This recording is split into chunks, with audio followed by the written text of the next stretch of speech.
pas plus qu'il y a quelques jours, des traîtres ont été arrêtés. Et qui j'appelle traîtres?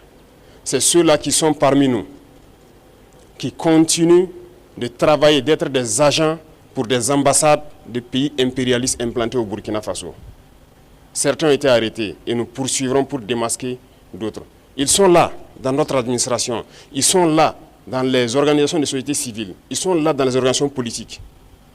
Et ils manipulent les autres pour les amener sur des chemins, en tout cas, contraires au progrès de notre patrie. Tentative de coup d'État militaire déjouée au Burkina Faso. Le commandant Yabré contre-attaque. Nous sommes dimanche 20 avril 2025 et dans cette vidéo d'aujourd'hui, on va parler de ce coup d'État militaire qui a été déjoué au Burkina Faso. Non seulement ce coup d'État militaire visait à neutraliser la personne du capitaine Ibrahim Traoré, président du Burkina Faso, mais aussi à mettre fin à toute cette révolution populaire progressiste qu'il vient d'entamer au Burkina Faso. Rappelez-vous bien, dans son discours du 1er avril 2025, précisément au Palais Koulouba, il était en train de nous notifier des groupes de personnes qui veulent déstabiliser le Burkina Faso. J'inviterai les gens donc à la vigilance. Parce qu'aujourd'hui, plus que jamais, les apatrides, les ennemis de la nation sont très actifs. Et vous pourrez le constater. Du côté de la lagune, ils sont réunis depuis plusieurs jours. Leur objectif, c'est de faire vivre au Burkina Faso les événements de 87. Mais oubliant donc que les époques ont changé. Et nous sommes sur le pied de guerre. Nous les attendons de pied ferme. Leurs mercenaires et leurs actions. Et je tiens à le dire, nous serons impitoyables. Ils peuvent continuer à rêver, mais le Burkina va poursuivre. Et c'est pourquoi, depuis Zignaré la dernière fois, j'invitais tout un chacun à être très vigilant, à ne pas céder à la manipulation. Comme vous pouvez le constater, leur action se résume à la désinformation, la manipulation, la subversion. Il faut que tout un chacun puisse donc rester serein avec l'objectif en face pour ne pas se laisser détourner. Parce que nous serons aussi sans état d'âme pour ceux-là qui vont se laisser manipuler. Seuls ceux qui sont cupides, ceux qui veulent tout pour eux-mêmes, peuvent se faire manipuler par ces apatrides-là. Restons concentrés. Et s'il faut qu'on le dise, haut et fort ici, nous ne sommes pas dans une démocratie, nous sommes bien en révolution, progressiste, populaire. Il faut que tout le monde comprenne ça. Il précisait que ces groupes de personnes étaient localisés dans la région de Lagune. Et quand on parle des régions de Lagune, on sait très bien que c'est la Côte d'Ivoire. Et ce n'est pas la première fois qu'il est en train de parler des gens qui sont implantés au niveau de la Côte d'Ivoire. Généralement, presque tous les pays de l'AES ont déjà en parlé. Et dans cette vidéo, il y a des preuves aussi qui nous disent que exactement ces personnes sont localisées en Côte d'Ivoire, protégées par le pouvoir de M. Alassane Dramane Ouattara. Bonjour et bienvenue à tous dans cette nouvelle vidéo, je suis Gaspard et si c'est la première fois que vous regardez une de mes vidéos, n'oubliez pas de vous abonner, partager puisque ça pourrait intéresser aussi d'autres personnes. À chaque fois que nous avons l'occasion, nous aimons leur rendre hommage car nous savons qu'ils sont tombés pour nous. Nous disons que si la France n'a pas oublié le général de Gaulle, que si les Américains n'ont pas oublié Martin Luther King, nous n'avons pas le droit d'oublier Thomas Sankara, Patrice Lumumba, Kwame Nkrumah, Jomo Kenyatta, King Rastafari from Ethiopia. Ils ont oublié la prison d'Assabo. Une nouvelle tentative de déstabilisation militaire a été déjouée au Burkina Faso. Et dans cette vidéo, nous vous dévoilons les détails d'une opération semblant orchestrée par des forces internes et des acteurs étrangers. Selon des sources sécuritaires proches du régime, le commandant Oumarou Yabré, chef des services de renseignement burkinabé, a réussi à neutraliser cette menace avant même son déclenchement, ciblant la région stratégique de Diapaga à l'est du pays. Un complot complexe impliquant plusieurs acteurs.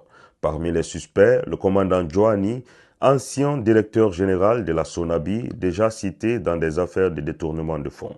Dans ce complot, on peut citer également des réseaux étrangers, notamment en Côte d'Ivoire, en France qui auraient soutenu cette opération. Des mercenaires formés sous le commandement militaire américain, AFRICOM, ont été évoqués comme acteurs clés de cette tentative de subversion, utilisant le sabotage et la corruption pour infiltrer l'armée locale. Grâce à la vigilance des services de renseignement, cette opération a été stoppée. Divers acteurs ont été déjà identifiés, illustrant une fois de plus la nécessité d'une surveillance constante. La réaction des autorités de Burkina Faso est sans appel, tolérance zéro, clamant ainsi qu'aucun retour en arrière ne sera toléré face aux forces cherchant à déstabiliser le pays. Dans un contexte mondial incertain, la souveraineté de Burkina Faso est plus que jamais une priorité. Le pays se tient debout, vigilant et prêt à défendre son avenir. Bonjour chers camarades, bonjour à Bahiri Info pour l'occasion encore une fois de plus que la chaîne nous offre pour pouvoir donner notre point de vue sur les actualités qui ont touché un peu notre pays et même d'ailleurs. Hein. Alors pour commencer, je pense que nous allons dire avec fierté félicitations au commandant Oumarou Yabré, félicitations au Conseil national de sécurité d'État pour le travail impeccable qui s'abat chaque jour pour la protection, pour la sécurisation non seulement de ce régime révolutionnaire, progressiste et populaire, également sur l'ensemble de chacun des Burkinabés. Alors nous avons appris qu'un coup d'État était en gestation. Un coup d'État orchestré par un ancien dirigeant de la SONABI, le DG, l'ex-DG de la SONABI, qui, par peut-être mécontentement, parce que leur poste qui leur permettait de piller ce pays, ont été arrachés par cette révolution en marche. Donc du coup, ils sont devenus apatrides parce que on a coupé, on peut le dire quoi, on a coupé leur source de pillage. Et ils sont devenus du coup des apatrides. Alors, parfois, tu te demandes comment des gens qui ont dirigé les institutions étatiques de ce pays peuvent se comporter ainsi. Mais on a juste la réponse que plein de personnes qui ont géré ce pays n'aimaient pas ce pays. On peut aisément comprendre pourquoi le Burkina Faso est à ce niveau de pauvreté. Pourquoi le Burkina Faso, malgré toutes les ressources qui sont en notre possession, des populations, des localités ne peuvent même pas avoir de l'eau potable parce que il y avait des gens qui ne pensaient que à leur ventre. Et selon les investigations, M. Joanny a même investi jusqu'en Asie. Voyez-vous, en 9 mois seulement, les gens ont pillé des milliards et des milliards. Et parce qu'aujourd'hui, le camarade Ibrahim Traoré et l'ensemble de ses camarades sont venus pour changer un peu la donne, pour penser au développement du Burkina Faso et du Burkinabé.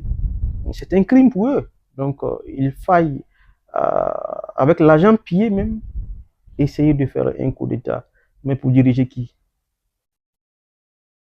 Le peuple a fait son choix. La jeunesse a fait son choix. Les révolutionnaires panafricanistes d'ici et d'ailleurs ont fait leur choix. Et notre choix, c'est le capitaine Ibrahim Traoré. Notre choix, c'est le commandant Oumarou Yabré. Notre choix, c'est le premier ministre Ibrahim Talba. Notre choix, c'est l'ensemble du gouvernement du MPCI2. Notre choix, c'est l'ensemble des camarades qui accompagnent cette révolution populaire et progressiste. Oui, ils vont essayer.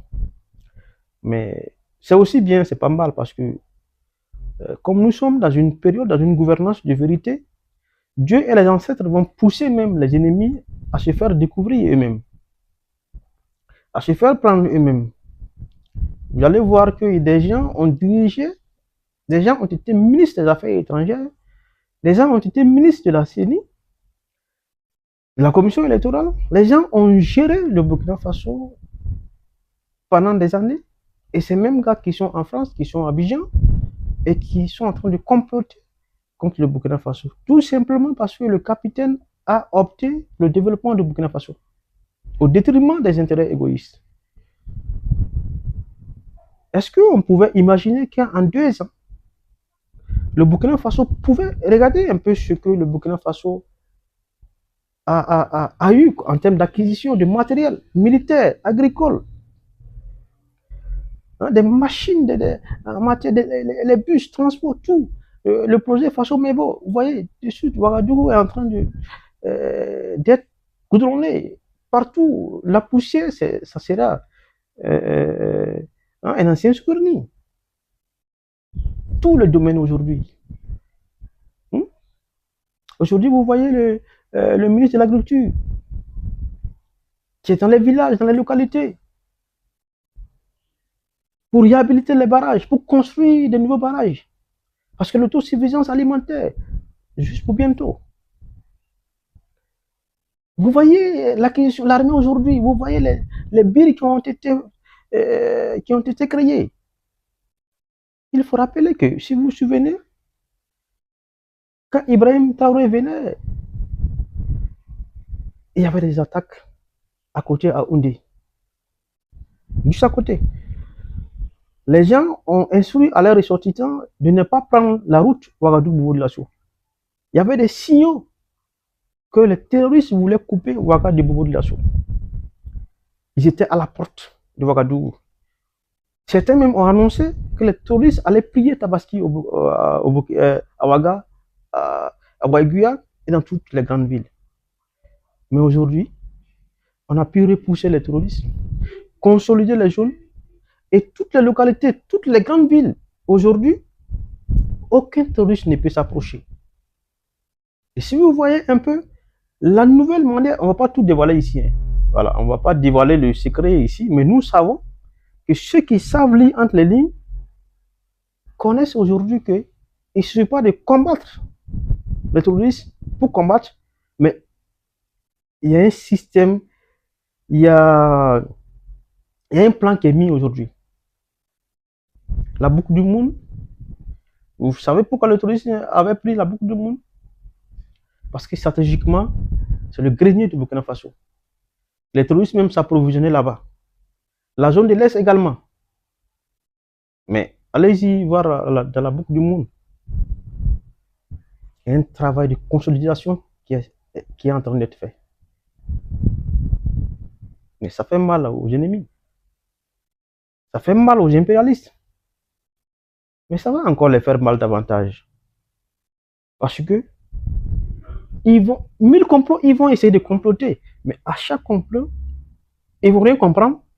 Mais ils vont tomber dans le piège parce que les ancêtres sont prêts. Dieu est prêt. Les énergies positives, les zones positives sont en encouragement, sont en consolidation, convergent vers la protection de cette révolution progressiste populaire. Et nous allons y arriver. N'en déplaise aux comploteurs, faites vos complots, nous allons vous unir un à un. Le sac va prendre les gens pour que nous puissions continuer notre révolution vers le jour du bonheur. Merci encore une fois de plus à Bahir Info. Merci à tout le monde. Merci aux camarades. Merci aux Wahiniens qui étaient en alerte cette semaine. Si vous avez remarqué, tous les ronds-points étaient en ébullition cette semaine-là. Parce que quelque chose disait aux Wahiniens, non, restez en alerte. Parce que quelque chose se prépare. C'est le Dieu qui parlait derrière. À chaque fois que nous avons l'occasion, nous aimons leur rendre hommage, car nous savons qu'ils sont tombés pour nous. Nous disons que si la France n'a pas oublié le général de Gaulle, que si les Américains n'ont pas oublié Martin Luther King, nous n'avons pas le droit d'oublier Thomas Sankara, Patrice Lumumba, Kwame Nkrumah, Jomo Kenyatta, King Rastafari from Ethiopia. Ils ont oublié la prison d'Assabo.